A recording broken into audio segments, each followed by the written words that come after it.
आज Doubtnut app download करें। Doubtnut पर अपने सभी गणित, रसायन विज्ञान, भौतिक विज्ञान और जीव विज्ञान के डाउट्स का करो सफाया। बस प्रश्न की फोटो खींचो, एक ही प्रश्न को क्रॉप करो और तुरंत वीडियो सोल्यूशन पाओ। अभी डाउनलोड करें।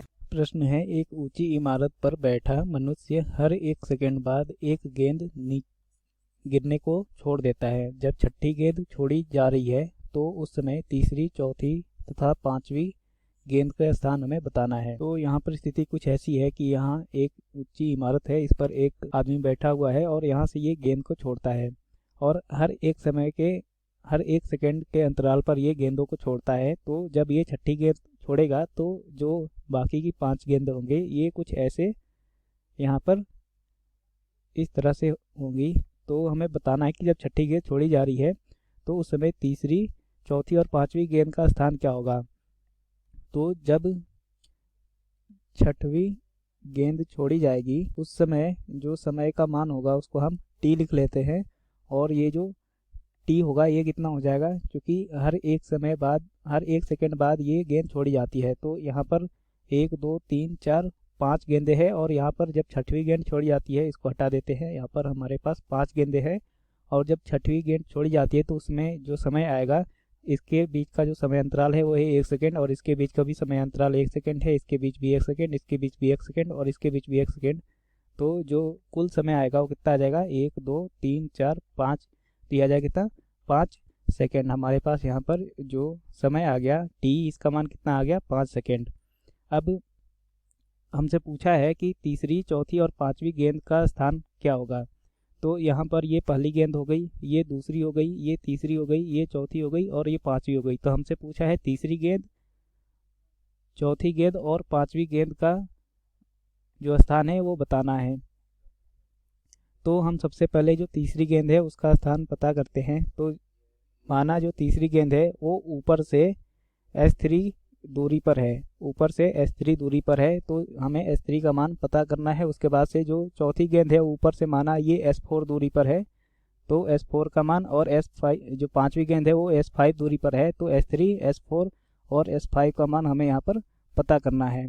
तो जो गति का दूसरा समीकरण है उससे हम लिखते हैं, जो चली गई दूरी होगी S, इसका जो सूत्र होगा हो जाएगा ut plus half AT square और यहाँ पर जो A होगा वो कितना हो जाएगा, वो हो जाएगा गुरुत्वीय त्वरण g के बराबर, क्योंकि जो गेंद है वो छोड़ी जाती है तो उस पर जो कुल त्वरण होगा वो गुरुत्वीय त्वरण के बराबर होगा जो, और इसका जो मान होगा वो कितना हो जाएगा, यहाँ पर a जो है g के बराबर होगा और g का मान होगा 9.8 मीटर प्रति सेकंड स्क्वायर।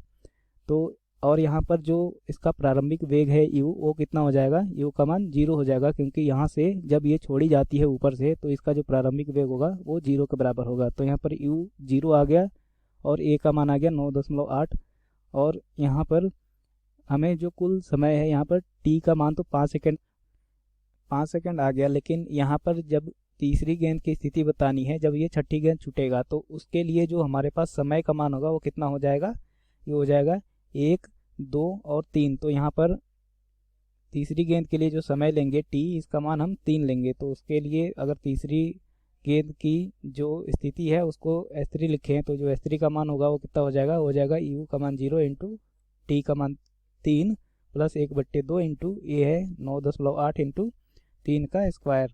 तो यहाँ से S3 का जो मान आया वो कितना हो गया, ये होगा 0 इंटू ये 4.9 टाइम्स में कैंसिल हो जाएगा, तो ये जगह 4.9 इंटू ये 9। तो यहाँ से जो S3 का मान आएगा ये कितना हो जाएगा, ये आ जाएगा 44.1 मीटर के बराबर। तो यहाँ पर जो हमारे पास S3 का मान आया वो कितना आ गया, 44.1 मीटर। और जो S3 है वो ऊपर से इसकी गहराई है, मतलब ये ऊपर से 44.1 मीटर नीचे जब आएगी तब छठी गेंद को छोड़ेंगे। तो यहाँ पर हमें S3 का मान पता चल गया और अब हमें पता करना है S4 का मान, मतलब जो चौथी गेंद है उसकी स्थिति क्या होगी। तो जब छठी गेंद छोड़ी जाती है तो चौथी गेंद की स्थिति माना ये है और इससे यहाँ की जो दूरी है वो S4 है।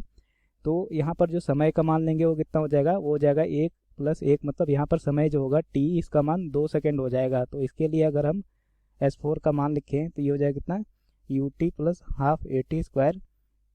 तो ये हो जाएगा S4 बराबर 0 इंटू 2 प्लस 1/2 इंटू a का मान 9.8 इंटू t का मान है 2, तो ये हो जाएगा 2 का स्क्वायर। तो यहाँ से S4 का जो मान आएगा हो जाएगा 9.8 इंटू 2 इंटू 2/2। तो 1 2 से 1 2 कट जाएगा और यहाँ से जो S4 का मान आएगा ये कितना आ जाएगा, ये आ जाएगा 19.2 मीटर।